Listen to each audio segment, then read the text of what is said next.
Good day, everybody. May you have a day full of peace, love, and wisdom. Everyone in the world. I'm very pleased with the invitation made by Tuya Robbins to share my impressions and experiences with the Wesak Festival.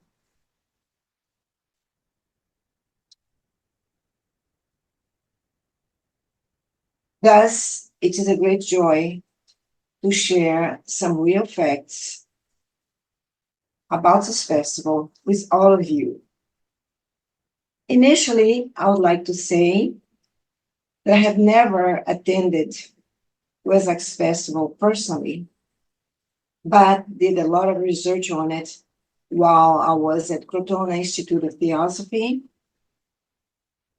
And based on the collected information, I proceeded to do a series of Wesak festivals during 13 years in Salvador, Brazil, and then continued following Morya's festivals since 2008. What I would like to share with you today is my research about this festival, to investigate if it was a legend or a living event realized or conducted until modern days. I then came across a book which is titled Journey to the Wesak Valley. And it was the first time, a report on the first time a group of Westerners went to this holy place. Of course, I was in search of truth, just like this group of 4 men who decided to travel there and see for themselves what happened each year during the full moon of Taurus. The group had the following members, and they wanted themselves, inside themselves, to also feel what the real experience, spiritual experience would be. They were Albert Falzon, David Thomas, Mark Falzon, and Hawk Ko.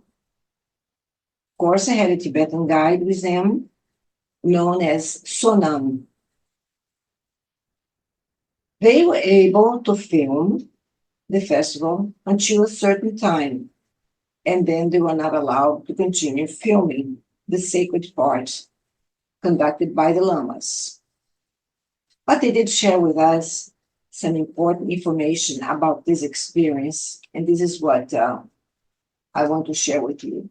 Of course, many descriptions have previously been written, like Charles Leadbeater at the Theosophical Society in Adyar, India, with the approval of Rani Besant.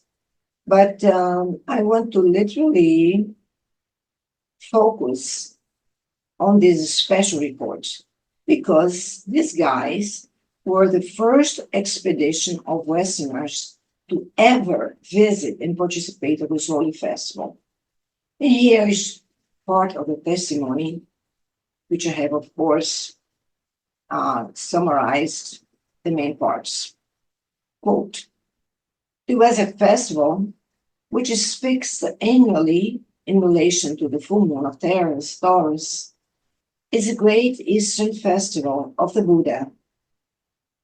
The Buddha is the expression of the wisdom of God, the embodiment of light, and the revealer of divine purpose.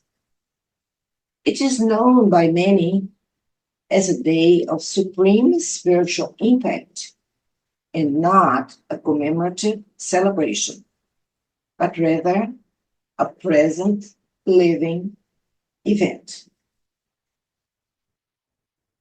Thus, Wesak is considered a sacred ceremony which takes place each year when the Buddha and the Christ unite with the spiritual hierarchy, and together they bless the entire humanity and the planet. On Wesak, the forces of enlightenment, which emanate from the heart of God, flow outward into human consciousness. This energy transmits the divine principle of love wisdom, of which the Buddha and the Christ are the two outstanding expressions. In unison with each other, under the guidance of the Buddha, who came to bring light to the East, and with the presence of the Christ, which came to bring light to the West. These two great avatars are so powerful that they can demand and evoke such blessings and spiritual revelations, so that the immediate future could demonstrate what is so needed, and mainly at the present moment that we are living. What is it that we need so radically? Peace on earth and goodwill to men. Before 1985, the awareness of the Wesak festival, which occurs in Wesak Valley in the Himalayan mountain region, was only a legend for the Western world, though some had seen the festival in dreams and visions. The Wesak festival is known to all Buddhists, Hindus, and to many other hundreds of millions of people of the Muslim faith as a festival which celebrates the enlightenment and the presence of Lord Buddha. For most people, it's not only the enlightenment that's commemorated or celebrated. It's a day which honors the birth during the month of May, his life, the enlightenment, and his transition. All the three main events happen during the month of May. So the month of May is dedicated to Lord Buddha. And on planet Earth, it is the most celebrated day by humanity. The awareness of this special event and the healing energy which radiates through the planet has grown in the Western cultures, and people are honoring this time, gathering together in prayer and meditation. Legend says that at the time of the ceremony in the Wesak Valley, high in the Himalayas, the energy body of the Buddha descends to a level very close to the physical plane, so that humans can benefit from the tremendous love that he radiates. The journey of this group of Westerners began in Lhasa. They were a very small group, but they came from different parts of the world. So in Lhasa, they discussed the obstacles and challenges that they would face. And also they considered the biggest of all, which was the fact that they had to travel 600 miles of Tibetan Himalayan mountains to cross and reach the valley. So the planning for the journey did not actually begin at this moment in Lhasa in 1985. It began in 1981 in New York, when David Thomas, Albert Falzon, and Mary Bailey spoke about raising awareness of the Wesak Festival in the West. It was important that we knew about it. However, it was only in May of 1985 that they got there. Every day there was a joyous adventure with never a doubt that they would arrive at their destination. Unfortunately, the winter of 1985 in Tibet was of epic proportions. In April, for example, Lhasa was still surrounded by snow.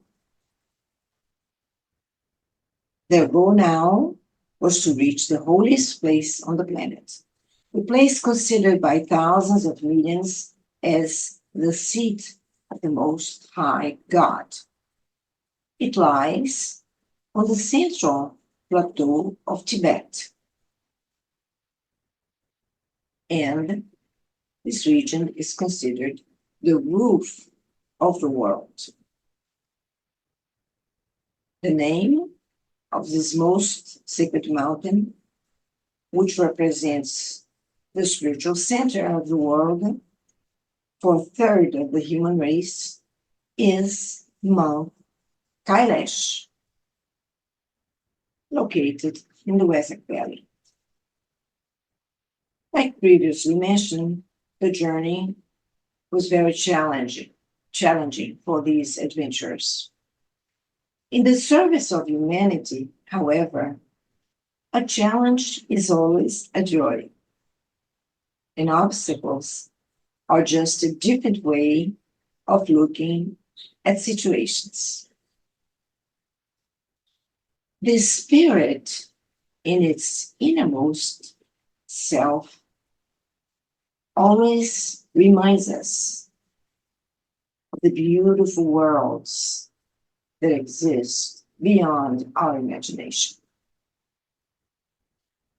And of course, when we go beyond the recollections and reports and direct experience of our own past, there is an inexpressible, firm consciousness that there is a possibility of return to the light where the spark first emanated.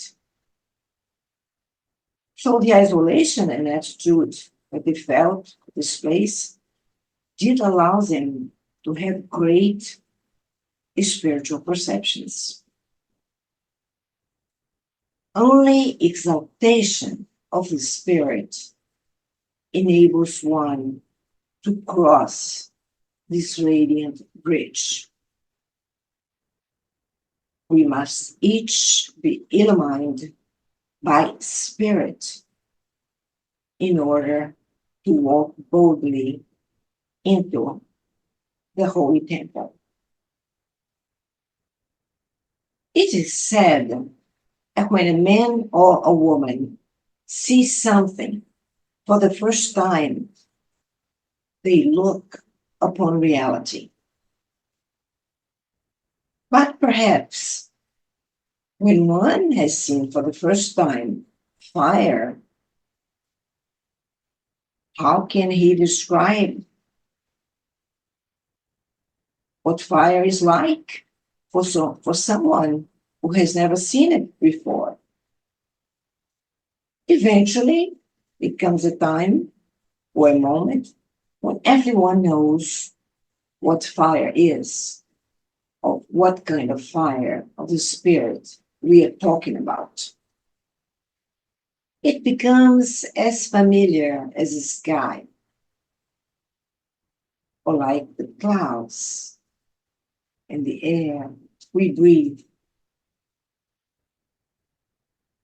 If we find someone who's still not seen the fire, we have to fall back and trust the words, while knowing that words are not in actuality the real reality they are trying to put forth. So when we talk about Mount Kailash and the Wesak Valley, we have to realize that it's a land of solitude. And why it's called the land of solitude? Because this is one of the Earth's most solitary places. Human beings and their works look like minute clouds upon the landscape, just minute clouds passing by. Of all the places during the pilgrimage, Mount Kailash has been considered the most difficult to reach and the most full of blessings for the successful travelers and devotees who reach it. As far as our adventurers, the journey to Mount Kailash took 8 days of non-stop driving along the southern road crossing in the Trans-Himalayan mountain ranges. And on this road,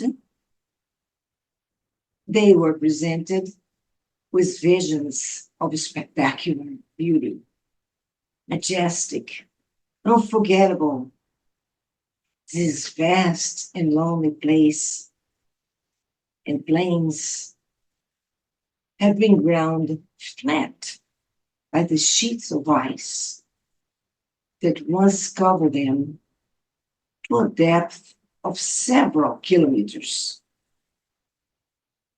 According to the report written by the group, it's a place of titanic forces which are shaping the earth and will continue to do so while yet the earth lives or remains. Well, before their arrival, the truck broke down at 20,000 feet, and the temperature went down to minus 25 degrees. Nobody slept at night, but everyone thought a lot as he watched the truck accumulating ice. And finally, got covered by snow. For them, they concluded this was a test, not only of their fortitude and strength, but it's a test also for the majority of visitors, since it requires faith and the ability to recognize and hold on to that faith under the most serious or severe circumstances. This applied to them as well as to all of us if we decide someday to visit the site. We will be faced with the same challenges as this expedition. Finally, they arrived at the final gate before entering the Wesak Valley, the home of God. With the dome, they managed to dig out the truck and moved into the final paths, going down into the valley. Suddenly, they saw Mount Kailash, which stood in splendid isolation, radiating majestic beauty and power. Some have spent months traveling to this valley and to have this vision. For many, the journey represents the fulfillment of a lifetime's dream, and others recall traveling there in a dream state. Such is the nature of the festival. The team arrived there 3 days before the full moon. Already, the pilgrims started arriving and gathering there, or busy attaching their green flags to the center pole, and others were circling the area, chanting and praying. Of all the creative energies, thoughts remained supreme. Some may believe that precise knowledge is the crown of thought, but better still is to think and to say that legend will crown thought, since in legend the will of the people counts. The will of the people is robed, is empowered through direct experiences. The day of the full moon dawned clear and bright. In sharp contrast to the blizzard conditions felt the day before, they noticed that many more people had arrived and gathered, and they wondered, where did this great crowd come from? Then the pilgrims began circling the prayer flag poles with intensity and expectation. The chanting became more rhythmic and harmonic. Meanwhile, the lamas gathered their musical instruments and prepared themselves for the approach of the full moon.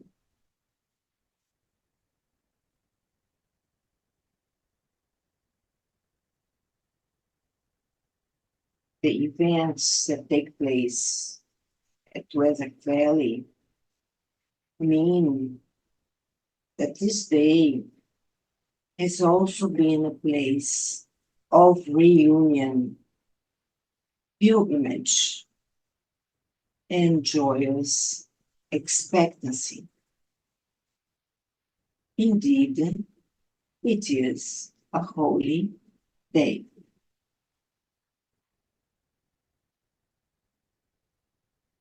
Approaching the time of the full moon, pilgrims from all the surrounding areas began to join the group. As to the holy men and lamas, they found their way into the valley in spite of being overshadowed by the sacred mountain.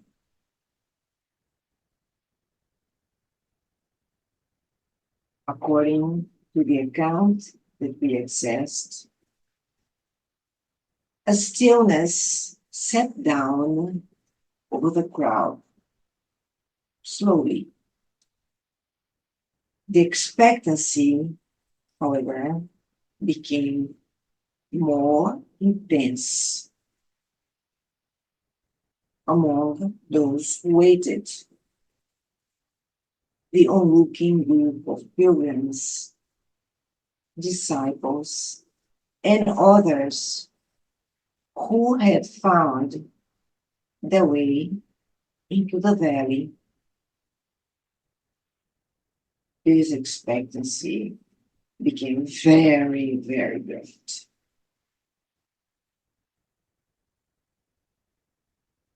How easily they could have missed this valley if it hadn't been for the chance of encountering a lama whose true identity was the Rinpoche or head lama. This fact became known to them only the following day, so they reported. Who were these lamas?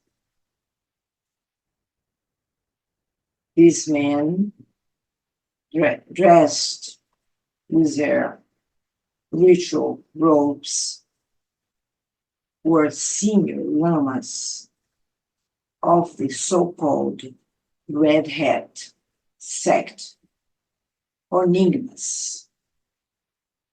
This lineage was created by the great Buddha Ratna Sambhava, and that focus their work in the fire, as we know, the element fire, the solar fire, and this fire of spirit. The presence of the red hat lamas there emphasized the important nature of this holy gathering, evolving naturally in the mighty presence of Mount Kailash.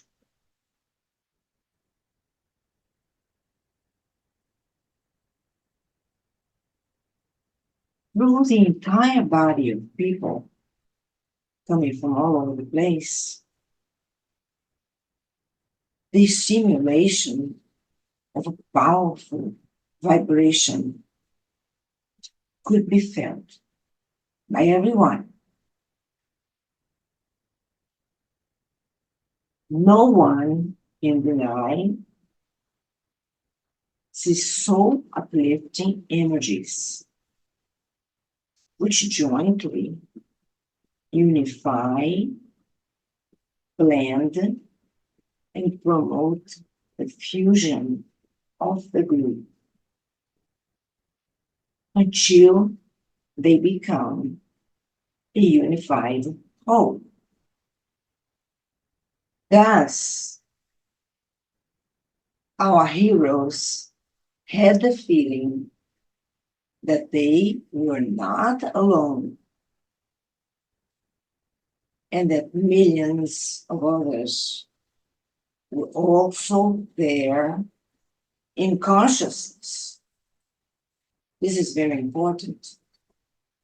Plus the fact that the Wesak festival was and is an outer expression of an inner spiritual reality.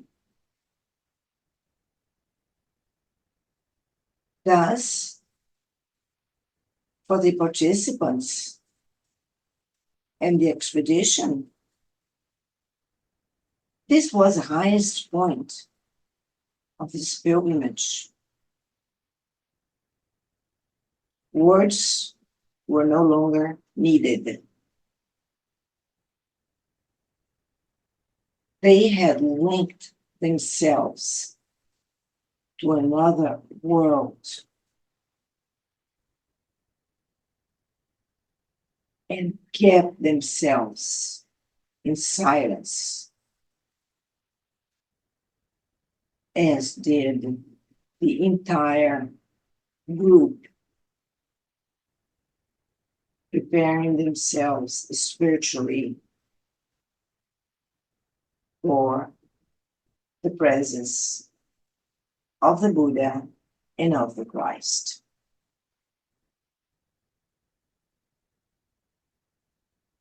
The Buddha recognized that at the core of the human experience, there is an energy, which means a potential to be fulfilled.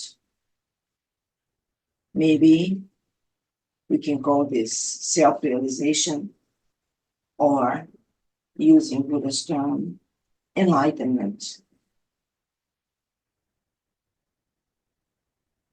Because this spark, this awakening, is our divinity, which does not exist separately, for it is the essence of life itself.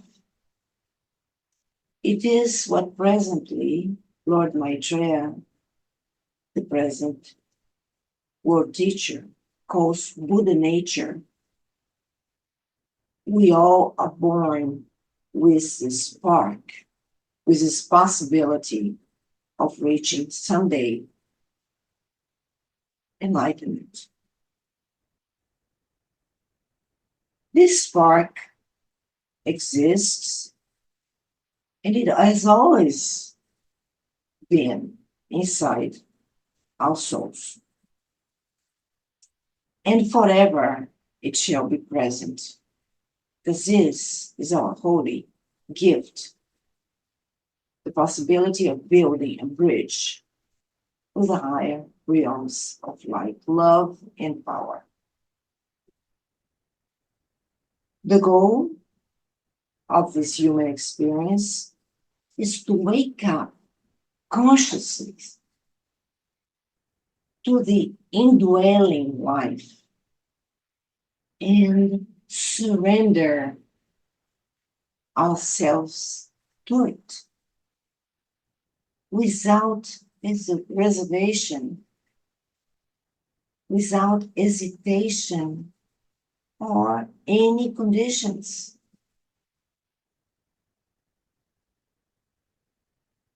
Legend says that the Wesak festival, which is done annually, transforms itself into a channel for the transmission of this power of awakening, for the divine energies, and also to receive blessings from the levels on which the Buddha and the Christ may be found and be transmitted to us if we're duly connected with the holy vibrations that we are capable, if our channels are purified, opened, and ready for the new revelations. The presence of Buddha, however, acts as the focal point for his power, which passes through his aura, pouring it out over humanity.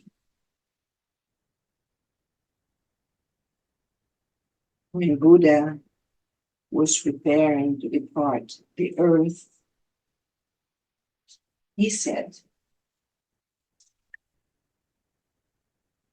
I'm not the first Buddha who has come upon the earth, nor shall I be the last. In due time, another Buddha will arise in the world, a holy one, a supremely enlightened one.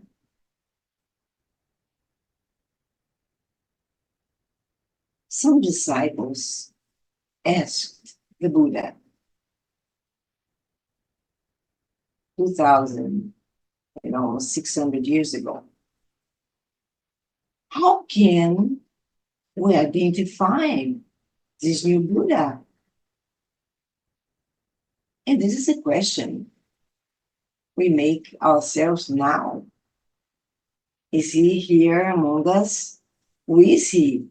How can we identify this holy being? And back then, the Buddha answered, he will be known as Maitreya, whose name means full of kindness.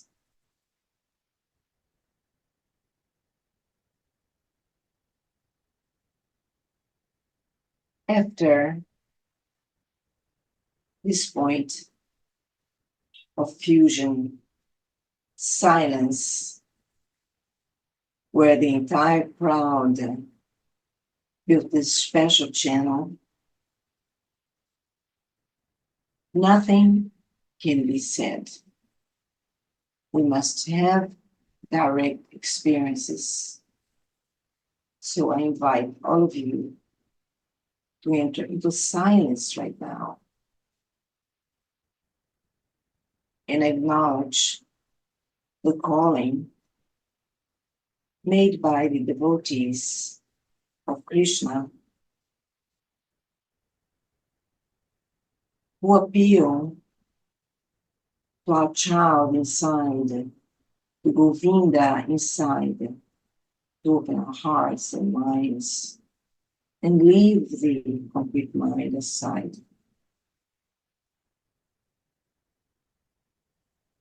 With no questions, no doubts. This contact is being made right now. And I'll finish by sharing the drawing of Charles Leadbeater, where you will see that the lamas start a silent dance in the form, the picture of a star, so that the blessings can reach all the parts of the world.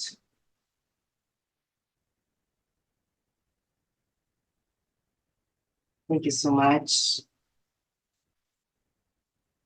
for this opportunity to share this important vision by the first team of Westerners who visit the WesakValley.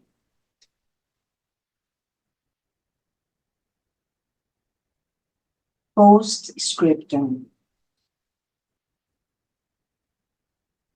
This script was based on the original written report made by the members of the first expedition, who also used and compiled information primarily from the books of Alice Bailey, from Moses Trust, and from the Arcane School. The text, as transmitted today, was basically written according to the original report by the first team of Westerners who embarked into this incredible journey. It was adapted from the original by me, Tania Belfort, with no other intention than to share this precious report.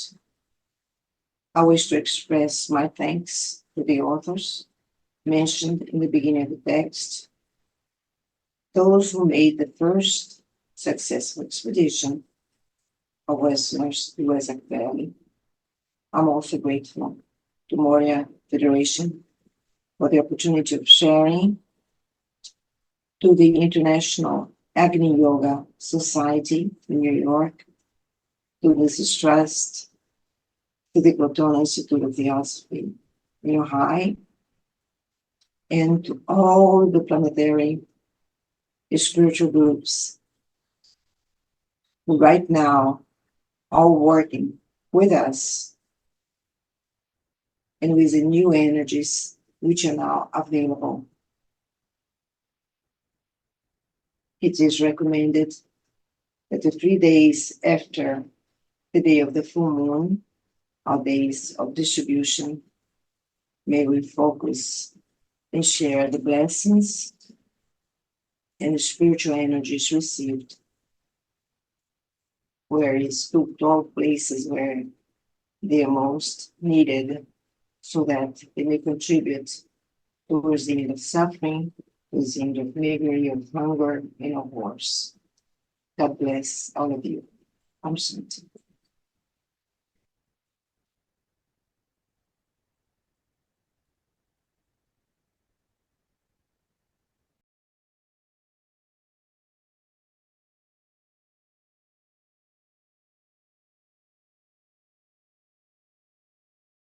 Govinda, Govinda, Govinda,